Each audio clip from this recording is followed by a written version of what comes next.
నమస్తే. అరణ్యవాసి న్యూస్ మీ అశోక్ లాల్.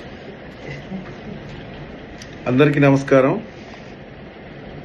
ముందుగా ఆంధ్రప్రదేశ్ రాష్ట్ర ముఖ్యమంత్రి వర్యులు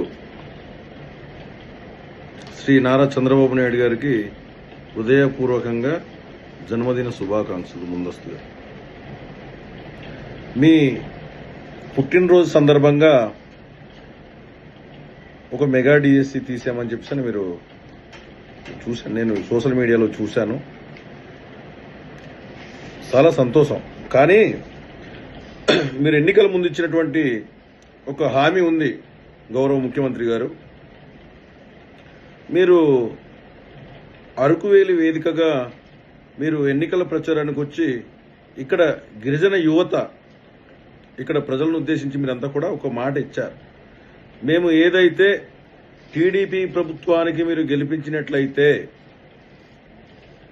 మీకు ప్రధాన సమస్యగా ఉన్నటువంటి జీవో నెంబర్ 3ని పునరుద్ధరిస్తాం, లేదంటే ప్రత్యామ్నాయ జీవో తీసుకొస్తామని చెప్పని మీరు మాట ఇచ్చారు చంద్రబాబు నాయుడు గారు.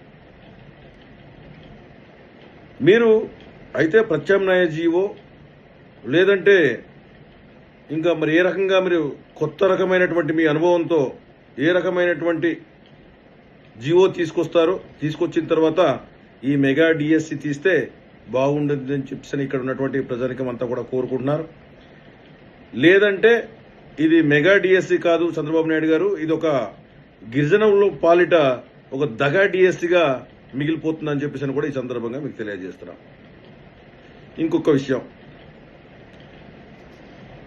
మీకున్నటువంటి అనుభవంతో మరి మీకు తెలుసు మీరు వ్యవస్థలని ఏ రకంగా మేనేజ్ చేస్తారో, ఏ రకంగా చేయాలో అన్ని కూడా మీకు సంపూర్ణంగా అవగాహన ఉంది.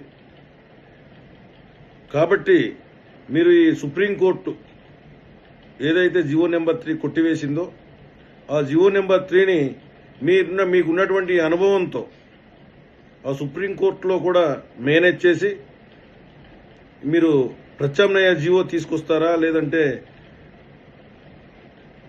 జీవో నెంబర్ 3నే పునరుద్ధరిస్తారా చూసుకొని ఆ తర్వాత ఈ మెగా డిఎస్సి తీయాలి అని చెప్పి ఇక్కడ ఉన్నటువంటి ప్రజానికం, అలాగే గిరిజన నిరుద్యోగ యువత అంతా కూడా కోరుకుంటున్నారు ముఖ్యమంత్రి గారు. కాబట్టి అమ్మా, మా గిరిజన సంక్షేమ శాఖ మంత్రుల వారు గుమ్మడి సంజయరాణి గారికి, మీరు గిరిజన సంక్షేమ శాఖ మంత్రులుగా మీరు ఉన్నారు, దయచేసి మీరు కూడా ఒక గిరిజనులారు కాబట్టి ఇక్కడ ఉన్నటువంటి గిరిజనులు పడుతున్నటువంటి కష్టాలు మీరు గుర్తెరిగి మీరు గమనించి ఈ జీవో నెంబర్ 3ని దయచేసి పునరుద్ధరించండి, లేకపోతే ప్రత్యామ్నాయ జీవో తీసుకొచ్చిన తర్వాత ఈ మెగా డిఎస్సి తీయడానికి మీరు ముందుకు సాగాలని చెప్పేసి మిమ్మల్ని అందరినీ కూడా కోరుతున్నాను.